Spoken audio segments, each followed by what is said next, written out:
Buenas noches. ¿Qué seudónimo quieres que utilicemos al principio de la conversación? La pelota. Francisco García. Lola. Ramón.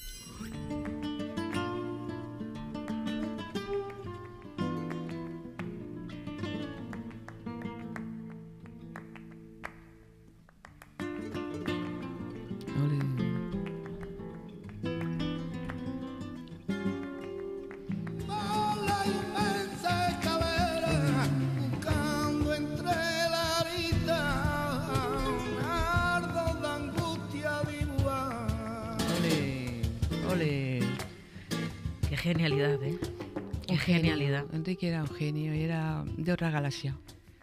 Era de otra galaxia. Era de otra galaxia. Pero es que es lo que dices, este detalle que has contado del pastor. Sí. Es que siempre que describen a Enrique, ¿sabes lo que dicen? Es que Enrique era todo codos. O sea, su forma de estudiar el mundo. De estudiar el mundo, de estudiar los sonidos, de estudiar a la gente, de estudiar el corazón, de estudiar la emoción, de estudiar la poesía. Todo. Él cuando... ¿Qué arte tienes, Mara? ¿Qué arte tienes? Cuando él hacía un disco, cogía... Se empapaba del poeta que tenía que cantar. Porque hay gente que dice, a cantar este poeta y tal. Y... él se empapaba. Cuando hizo el disco de Picasso, se metió en la piel de Picasso. Se informó de cómo era ese hombre, cómo sentía, cómo respiraba, qué es lo que hacía. Y entonces cuando ya se empapó bien, entonces hizo el disco. Así con todos los poetas que ha cantado. Con Lorca, con todos, claro. Bueno, con Lorca, con Miguel Hernández... es que ha cantado a tantos poetas que no te podría mentar ahora mismo 5, 6 o 10, porque es que ha cantado a todos. Aurora, para Granada, ¿quién es Enrique Morente? Hombre, para Granada es una columna. Es una columna en Granada. Yo le venero, yo le tengo comparado, pues eso, como Manuel de Falla, Federico García Lorca. Es que es un nivelazo, es un nivel de artista y de persona que... Hay una cosa buenísima que has contado que querría que contaras a los oyentes, porque yo no lo sabía, lo he leído estudiando la documentación. No sé qué premio gana él, que le dan 1,5 millones de pesetas y se compra un equipo de música con unos baffles inmensos, ¿no? Sí. Entonces llega Camarón y dice, ¡hala! Total. Lo que sea, ¿no? Menudo equipazo, sí. Tal. Y entonces Camarón lleva un Wallman. Sí, lo llevaba aquí. ¿No? Y le dice, sí. Me lo cambias y tú cuentas. Y Enrique se lo cambió sin rechistar. Y hay que ser flamenco para entenderlo, dices tú. Total. Hay que ser flamenco para entender eso. Hay que entenderlo. Eso fue... Bueno, yo que esa anécdota la viví y parece que la estoy viendo y que me tiro de risa. Le dan el premio a Enrique por el disco Mejor Álbum Flamenco de Antonio Chacón y coge y en vez de dar una entrada a un piso o algo que nos hacía falta, se va y se compra un equipazo que pilla toda la pared, pillaba toda la pared. Y digo, bueno, ¿y ahora dónde ponemos el sofá para dormir la estrellita? Que la teníamos eso. Dice, ya, pero que esto a mí me hace mucha ilusión. Total, bueno, viene Camarón a comer a la casa y se sienta enfrente de este y dice, oye, dice, ¿qué equipo ¿qué pasa? ¿Cómo te has comprado esto? Pues nada, que me dio un premio ahí, tal y cual, me lo he comprado. Dice, te lo cambio por este. Y hace así Enrique, Cuchi, pues sí, ahora mismo te lo cambio. Le da el Walkman y ahora, si tú ves a los dos desconectar todo y bajar 4 pisos, porque no había ascensor, una casa antigua, 4 pisos. Con los baffles del equipo, pero se cables. Se arrastraban por la pared porque si bajaban de frente, como eran tan grandes, se caían de boca. Entonces bajaban los dos arrastrándose, los cables colgando, los dos tirados de risa, cantando. Y yo por el agujero de la escalera digo, no llegan. Eso fue muy fuerte. Porque te lo pasabas muy bien, ¿no? Con Enrique Morente. Sí, teníais buen humor, o sea, habéis visto la vida con alegría. Me lo he pasado muy bien. Ha sido una persona que durante 34, 35 años me ha sorprendido siempre. Sorprendía. Nunca había monotonía. Aburrimiento, jamás. Porque el sentido del humor que tenía era mágico. Tenía un sentido del humor, un defensor de todo. Ahora mismo estaría sufriendo él con lo que está pasando En en Gaza, en Gaza. Ucrania. Madre mía, madre mía. Hoy he visto unas imágenes de los niños. Digo, ¿qué se puede hacer? ¿Qué hacemos? Estaría sufriendo porque, de hecho, hizo un tema con la música de Beethoven, alegato contra las armas, que dicen, señor presidente, no disparen, los niños son inocentes. Ahora llévame a muchos años después de todo esto que estás contando, cuando has dicho que el arte a ti te ha salvado. Te ha salvado de la pena, te ha salvado del delirio, que sé que lo viviste Sí. a la muerte de Enrique. Yo no sé si es en Menorca, cuando te encuentras con una piedra rojiza Sí, y tú dices, me la llevo porque aquí voy a tallar a Enrique, la cara de Total. Enrique. totalmente. Es que cuando pasó el tsunami, ¿qué pasó? Pues claro, la sacudida fue brutal para mis hijos y para mí. Entonces yo me quería hacer la fuerte, pero yo necesitaba dar golpes a algo, necesitaba sacar esa rabia. ¿Cómo hago? Porque la impotencia, la injusticia, eso te hace ser un poquito borde, Te enfada, pero claro. con razón, ¿no? Con razón, ¿no? Y entonces, pues se me ocurrió irme a Menorca, a casa de una amiga, y digo, necesito hacer algo, pues venga, vente para acá. Y me fui, cogimos un gin, una botella de agua en agosto, y me fui buscando por las cunetas, fui buscando, necesito una piedra, tal y cual. Y vi una piedra roja en la cuneta, me bajé, la cogí, y ahí vi el pelo ondulado. Digo, aquí está el pelo, o sea, está en la cabeza, la cara tiene que estar. Me la cogí, la eché en allí, me fui a la casa, me metí 2 días, tardé 2 días. No quería salir, no quería comer, no quería nada. Cogí el cincel y el martillo, bum, bum, bum, y fui sacando la ceja, fui sacando la nariz, fui sacando, hostias, estás aquí. Y lo saqué, Y estaba ahí. estaba ahí. ¿Tú escribías de pequeño ya? Muchísimo. ¿Qué tenías, diarios? No tenía diarios porque no me dio por ahí, pero sí que una vez vinieron, por ejemplo, al cole y dijeron, vamos a hacer un concurso, un certamen, entonces hay que escribir un relato de no sé qué, no me acuerdo. Y entonces me dio por escribir con 8 años. Entonces todos escribimos y lo presentamos al profesor. Y yo me olvidé. Y de repente, a los 2 días, me sacó el profesor de clase y me dice, Javi, tú sabes que escribes muy bien. Y yo, o sea, no lo tengo nada identificado. Ujú. Sí, escribes muy bien. Y de hecho lo hemos presentado a un concurso al que dijimos y has ganado. ¿Y de qué era el relato? Era un relato tipo, será un ensayo de algo de, yo qué sé, ni recuerdo, de una playa o no sé qué.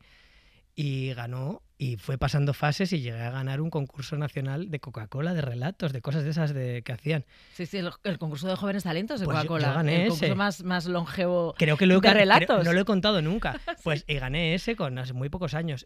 Y a raíz de eso dije, pues me voy a presentar cada Navidad al del colegio de relatos de Navidad. Y entonces sistemáticamente ganaba todos los años. Y luego me dio por escribir una novela, cuando tenía como 15 años, que la tengo ahí muerta de risa, que se llamaba Ojos de vidrio. Qué poca vergüenza, también te diré. No. Ojos de No, qué poca vidrio. vergüenza. Como Pero si yo, ¿tú Ken cuando- Follett. tú cuando, ¿Sabes qué? tú cuando escribías, ¿qué sentías? ¿Que eras tú? ¿Sentías libertad? ¿Te cobijaba del mundo? O sea, tú cuando te pones a escribir, ¿qué encuentras en la literatura? Siento Como que- lector y luego como autor, o sea, escribiendo. Como lector, siento que es un lugar donde algo como casi meditativo, como donde de repente tienes paz, como que estás en el hilo de pensamiento de algo, de alguien, de otra persona, y las personas que somos muy raca con nuestras cabezas, pues creo que la literatura nos ayuda mucho.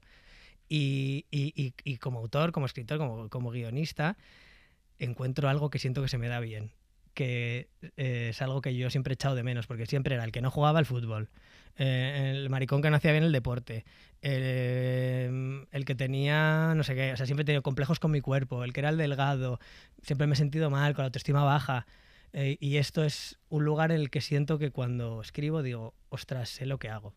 ¿sabes? Y más allá de que guste o no guste, o funcione o no funcione de cara al público, hay algo que lo siento como verdad, como que de verdad tengo que estar aquí haciéndolo. ¿Y los ojos de vidrio de la Joder, novela eran tuyos? Los ojos de vidrio eran de una novia que yo tenía que se llamaba Teresa, que la vuelvo a sacar. Teresa la saqué yo también en los Goya. Va a decir Javi, déjame en paz, que ya, o sea, ya lo dejamos hace 100 años.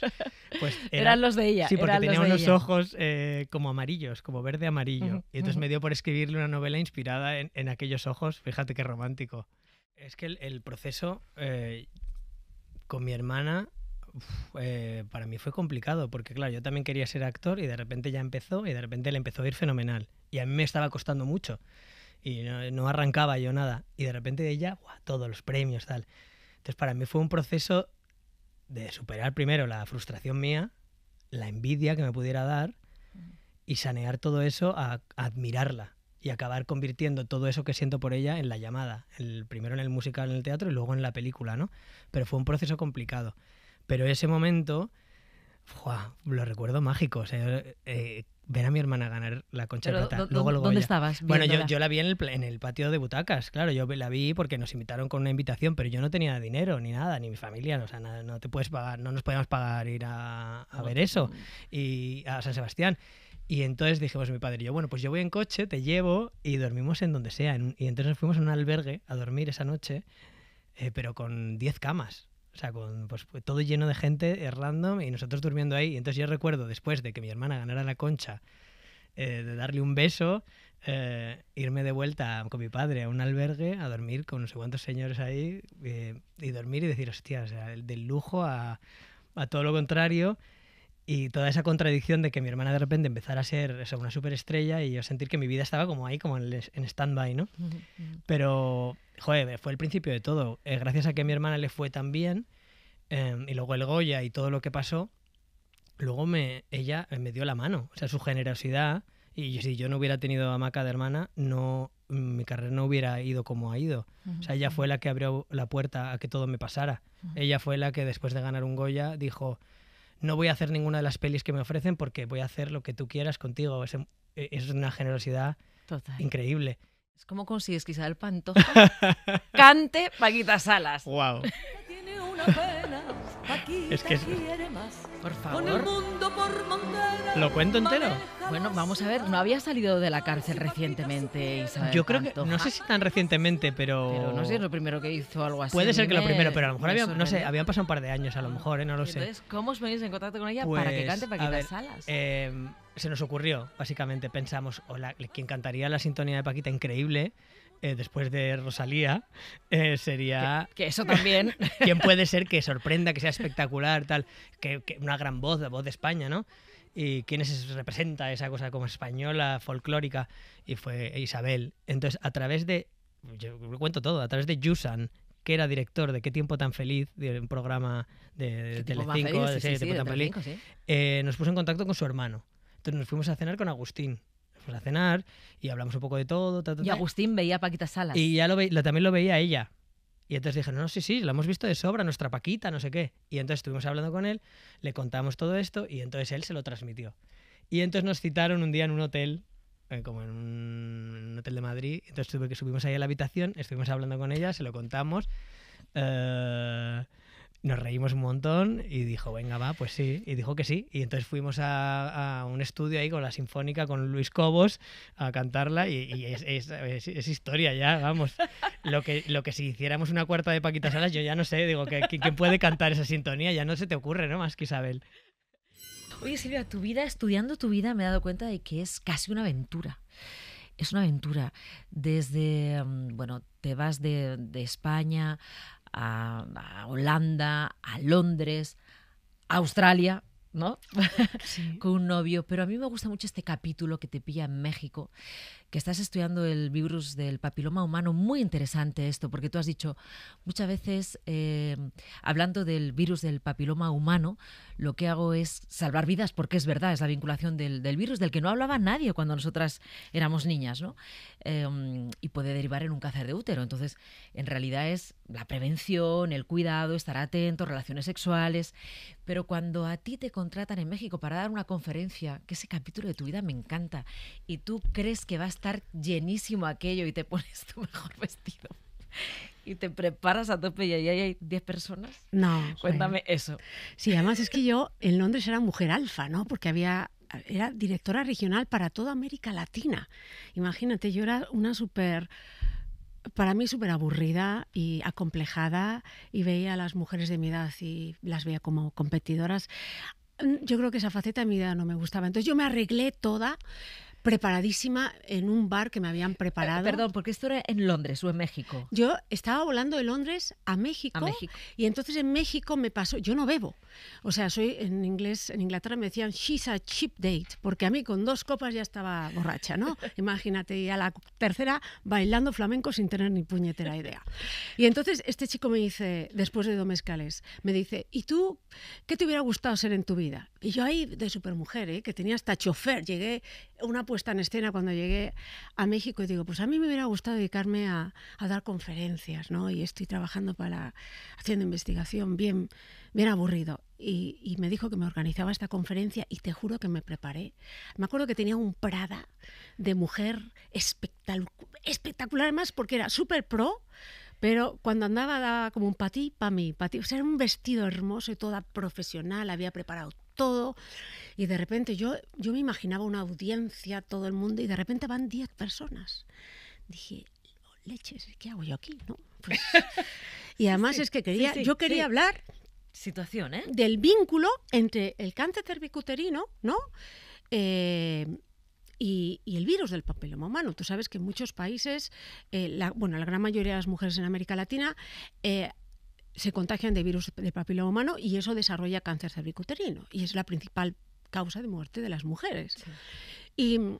Y como yo siempre era rara, pues siempre hacía asociaciones. Perdón, se contagian a través de relaciones sexuales, sí, que es como se transmite. Ahí está, pero además ahora mismo ya no es solo relaciones genitales, también ahora es relaciones sexo oral, ¿no?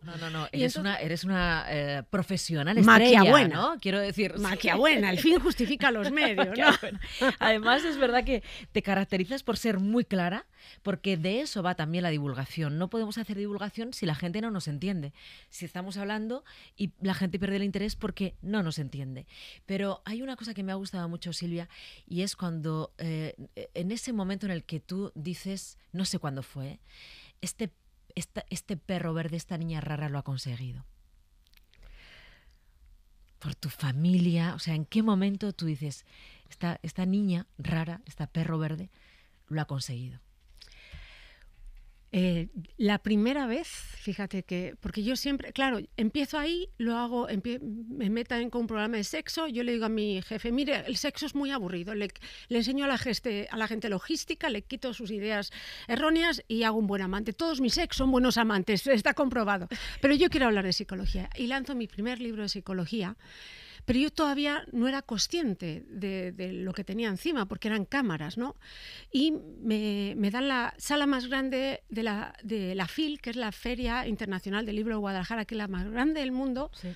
Y de repente veo una cola de gente y yo de verdad pensé, o sea, yo estaba pidiendo, porque yo cuando necesito algo me vuelvo muy católica, ¿no? Cuando no, es curioso, o sea, y dije... o sea, por favor Dios, que haya, que no lo haga, que venga alguien. Yo estaba visualizando ese día que vinieron solo 10 y pues se quedaron como 400 personas fuera. ¿Cuánta gente había en ese auditorio? 1000, sí, y 400 fuera, 2000. Sí, entonces ahí es donde me di cuenta. Y entonces dije, wow, no me lo puedo creer. Y fue muy bonito, además, porque me sentí muy querida. Silvia, ¿a la gente qué le preocupa más con respecto al amor y al sexo?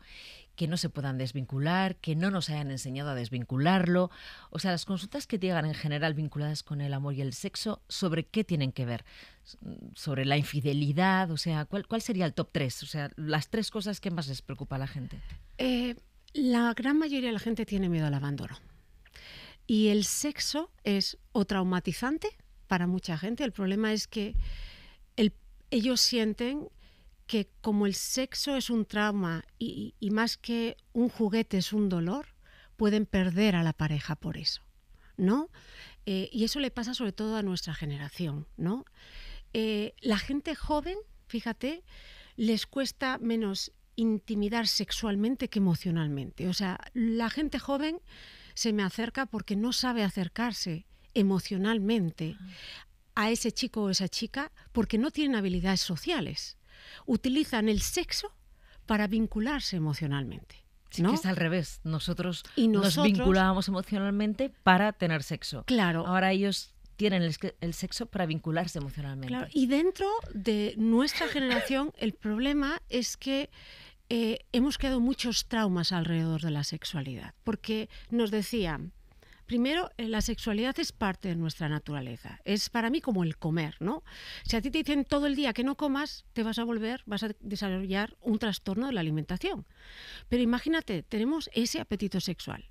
Y a las mujeres durante mucho tiempo nos han dicho, no pienses en eso. Y basta que te digan que no pienses en un perro verde, que ¿qué piensas? En un perro verde. Entonces, basta que te digan que no pienses en sexo, ¿en qué piensas?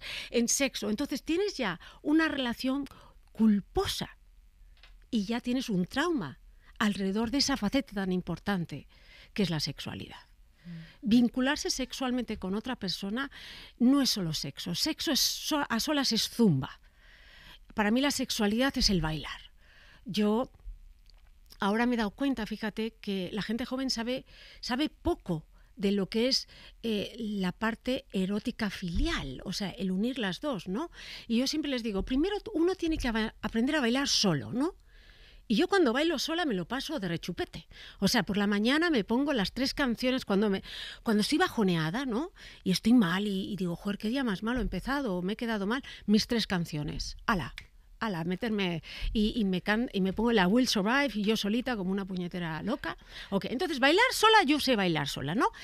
Y muchas mujeres también saben darse placer solas, pero hay muchas que no. Entonces, si tú no sabes bailar sola, si tú no sabes hacerlo sola, ¿cómo esperas hacerlo en pareja? Pero yo recuerdo estar en Nueva York, una temporada, 3 meses que estuve aprendiendo inglés, y en un momento dado, pues un grupo de estudiantes españoles y españolas me pidió una foto por 3 metros, ¿no? Yo interpreté que era por eso. Y después llegaron 2 chicos de Kazajistán, me pidieron una foto y les miré como de, ¿habéis visto cómo me han pedido una foto? ¿Queréis una foto? O sea, de buen rollo, ¿no? Pero era como, no entendía el motivo de la foto y me dijeron, no, en Kazajistán la película nos encanta. Y de repente pareció un chiste porque aparecieron 2 chicas de Rusia y también un grupo de Perú. Pero así como, y dije, wow. Entonces es una película que no ha dejado de sorprenderme y que sigue emocionando mucho. Y bueno, sí, al final es un personaje icónico que creo que en cierta manera mi look despista un poco de lo que el look del personaje, entonces no es un personaje que me haya acompañado mucho en mi día a día, ¿no? Como que no me ubican muchas veces, y es algo que me gusta también, ¿no? Como que de alguna forma quede en la pantalla completamente ese personaje que disfruté tanto, que conectaba pues con una parte más clownesca, que es realmente lo que me había llevado a querer ser actor, ¿no? Vale, hay una escena que seguro que todos los que te vieron no olvidan. No tiene que ver con las pelis que has hecho después, ni con el teatro. Tiene que ver con esta canción.